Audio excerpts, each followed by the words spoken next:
6 মাস বয়সে মাকে হারান রিমা। মা মারা যাওয়ার আগেই রিমার বাবা দ্বিতীয় বিয়ে করেন। মায়ের আদর ভালোবাসা ছাড়াই বড় হতে থাকে রিমা। এখন তার বয়স 21 বছর। 10 বছর ধরে রিমার শরীরে বাসা বেঁধেছে ডায়াবেটিস। সারা শরীর জুড়ে ইনফেকশন। এত অসুস্থতার পরেও বাবা কোনো চিকিৎসা করায়নি বলে অভিযোগ রিমার। আমার ডায়াবেটিস আছে, পেটে পাথর আছে, তারপর শরীরে এগুলো কি বাইর হয়েছে আমি বলতে পারি না। কি বাইর হয়েছে, প্রচুর চুলকায় গায়ে। বাইরে থেকে কেউ আসেও না, বাবা দেখে না আমার। স্যান্ডেলিনা সো, রূপচর্চায় আভিজাত্য। হাসপাতালে রিমার পাশের সিটের রোগীর স্বজনরা জানান, রিমাকে কেউ দেখতে পর্যন্ত আসেনি। সে একা এসে ভর্তি হয়। ভর্তি হওয়ার পরেই কেউ খোঁজও নেয়নি বলে জানান তারা। মা নাই কে, বাপ আছে, বাপ আসে না, বাপ তারে দেয় না, খোঁজখবর নেয় না। আমরা হসপিটাল আসি, হ্যাঁ দেখতাছি, আমরা ছুটি দেবো, আমরা যামগা, হ্যাঁ তো এমনি থাক।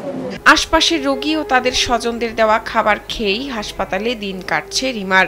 সচ্ছল বাবার ঘরে জন্ম নিলেও রিমার দিন যাপন এখন অন্যের দয়া দাক্ষিণ্যে। ওর তো কেউ নাই, আমার বাড়ির থেকে যা খাবার দাবার আনে ওরে অর্ধেক দিয়ে দেই, আর জীবন তো আসি হের দেখশন করুন।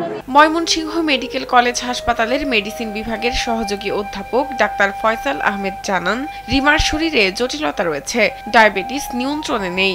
রিমার কোনো অভিভাবক এখনো যোগাযোগ করেনি বলেও জানান তিনি। জটিলতা আছে, তার ডায়াবেটিস ভালোভাবে কন্ট্রোল না, এবং তার তার স্কিনের প্রবলেম, তার স্কিন ইনফেকশন। ডায়াবেটিস মানে এটা যে স্কিনের প্রবলেমগুলি হয়, তার মধ্যে নানাবিধ উপসর্গ থাকতে পারে। তার মধ্যে তার স্কেবিস নামে একটা রোগ আছে, সেটা আমাদের কাছে মনে হচ্ছে সেটা হতে পারে।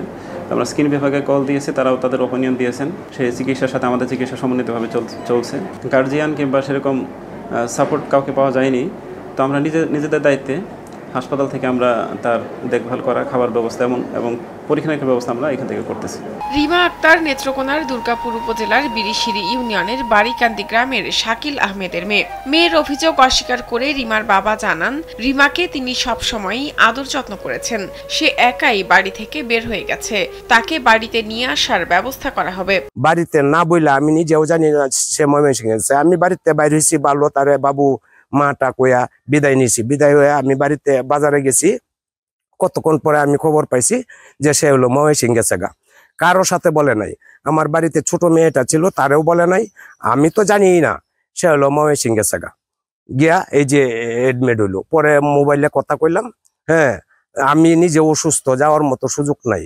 তার মাও অসুস্থ, যাওয়ার মতো সুযোগ নাই। আমি জানি না কেন আসতে চায় না। তারে কোনো অত্যাচার, নির্যাতন, শারীরিকভাবে কিন্তু অবহেলা এই ধরনের কোনো কিছু হয় নাই আমার ফ্যামিলিতে। শাহনাজ পারভিন, কালবেলা।